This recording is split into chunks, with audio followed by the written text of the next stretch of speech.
El análisis de componentes principales es un algoritmo esencial de reducción de dimensionalidad. Este método es una herramienta de gran ayuda, la cual es capaz de realizar varias aplicaciones tales como la compresión de datos o la simplificación de decisiones laborales. Continúa viendo este video si quieres conocer más acerca de este algoritmo. Lo primero que haremos es importar todos los segmentos de datos y funciones que vamos a utilizar. Para una explicación resumida de los paquetes, NumPy es una librería que nos permite usar funciones matemáticas. Lo utilizaremos para operar con las matrices. Seaborn y Matplotlib son utilizadas para generar diagramas y gráficos. Matplotlib también es utilizada como una extensión de NumPy, donde se incluyen más funciones matemáticas. sklearn es una palabra reservada para scikit-learn. Tiene cargada algunos segmentos de datos y varios algoritmos para el machine learning. Luego vamos a declarar una clase PCA. El foco principal de este método de reducción de dimensionalidad es que el segmento de datos se vuelva más simple,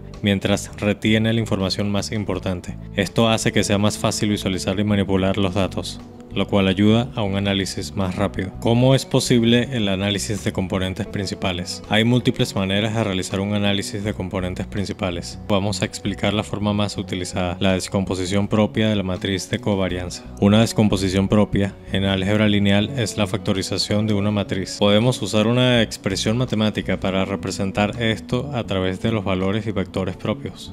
Teniendo esto en cuenta, adentrémonos entre los 5 pasos para realizar el algoritmo de análisis de componentes principales. La estandarización es una forma de escalonamiento en el cual los valores están centrados alrededor del valor medio y tiene una unidad de desviación típica. Nos permite trabajar, por ejemplo, con métricas no relacionadas. Esto significa que cada característica está estandarizada para tener una media de 0 y una variación de 1, estableciendo cada característica en la misma escala. Así, cada dato tomado puede contribuir equitativamente en el análisis. Este paso previene que las variables con rangos de 0 a 100 denominen ante aquellas con valores de 0 a 1. Matemáticamente podemos calcular la estandarización a través de la resta del valor medio y dividiendo por la desviación típica. Usualmente representamos a la puntuación típica con la letra Z. La matriz de covarianza es una matriz cuadrada que muestra la relación entre dos características aleatorias, evitando la información duplicada. Esto debido a que las variables con las que trabajamos pueden estar algunas veces muy relacionadas. Por ejemplo, imaginemos que tenemos leche y café. Si realizamos una encuesta, le podremos preguntar a un número de personas cuál de estas bebidas les da más energía, anotando resultados con valores del 0 al 5. El resultado que arroje serán los puntos de información que recolectamos para armar nuestra matriz de covarianza. La siguiente tabla representa los datos obtenidos de 3 sujetos, teniendo 2 variables, C y M, que identifican al café y la leche, respectivamente. Como podemos notar, el eje horizontal representa al café, mientras que el eje vertical representa la leche. Aquí podemos observar algunos vectores creados con los valores demostrados en la tabla anterior,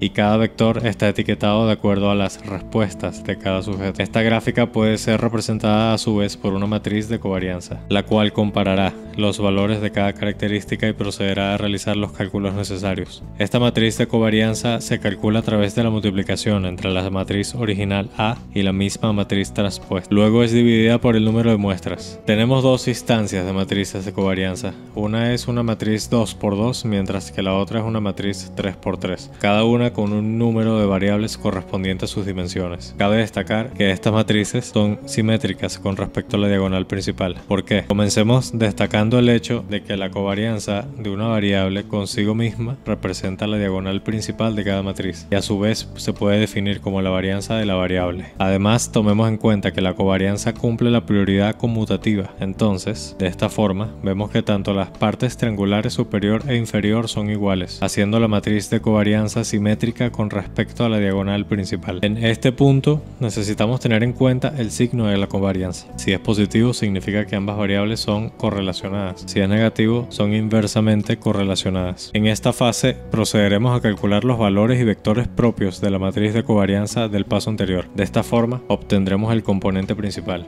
En el campo de la ciencia de datos, los valores y vectores propios son bases matemáticas esenciales. Un vector propio es un vector que representa una aproximación a una matriz grande. Este vector no cambia bajo ninguna circunstancia. En su lugar, se vuelve una versión escalonada del vector original. Esta versión escalonada se obtiene gracias al vector propio, que es un valor calculado que amplía el vector. Ambos vienen en pares y su número es igual al número de dimensionalidad de la matriz. Los componentes principales son variables formadas como combinaciones lineales de las características iniciales.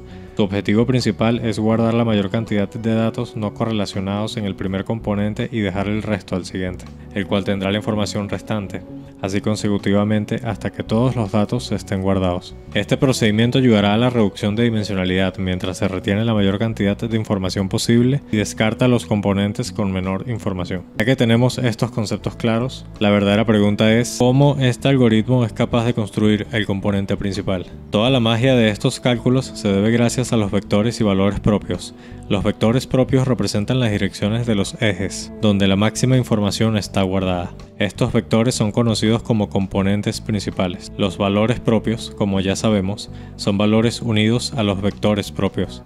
Estos determinan la variación que tiene cada componente principal. Si clasificamos los vectores propios en orden de cada valor propio, de mayor a menor, podemos obtener los componentes principales en orden de importancia. Con el componente principal establecido, lo único que faltaría hacer es calcular la proporción de variación correspondiente a cada componente.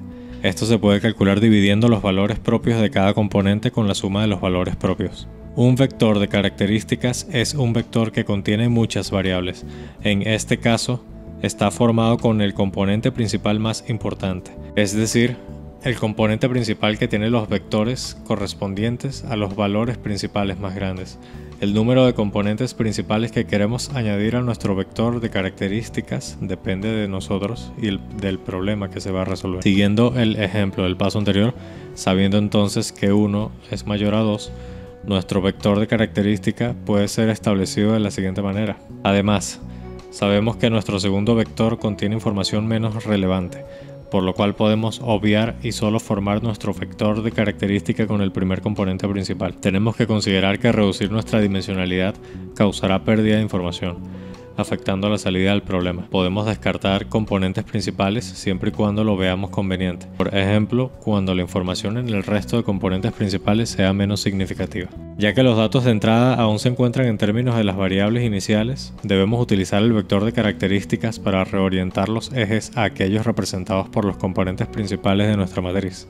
Puede realizarse multiplicando la transpuesta de la matriz original estandarizada por la matriz transpuesta del vector de características. Vamos a inicializar las variables a utilizar. Aquí podemos notar que utilizamos una librería de segmentos de datos extraída de scikit-learn. Luego asignamos estos valores a nuestras variables. Utilizaremos los conocidos como toys datasets o segmentos de datos de juguetes. Estos son segmentos pequeños, utilizados mayormente en ejemplos de algoritmos o tutoriales. Específicamente vamos a cargar el segmento de datos de diabetes. De acuerdo a los autores, estos datos están basados en 10 variables iniciales que incluyen edad, sexo, índice de masa corporal, promedio de presión arterial y 6 mediciones de suero sanguíneo que fueron obtenidos de n igual a 442 pacientes de diabetes, así como la respuesta de interés, una medida cuantitativa de la progresión de la enfermedad en un año después de las variables iniciales. Siguiendo con el código,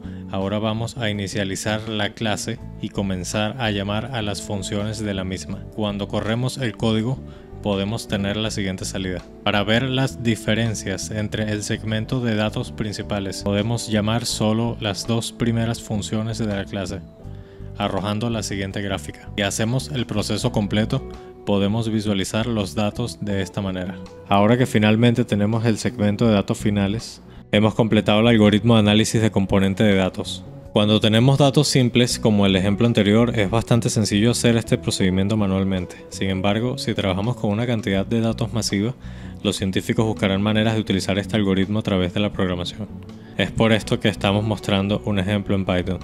El análisis de componentes principales es un algoritmo sencillo pero bastante poderoso para reducir, comprimir y desenredar datos de alta dimensión. Esto nos permite separar los datos de una forma más clara y usarlo para otros algoritmos de Machine Learning, ya que los datos originales fueron reducidos en términos de dimensionalidad.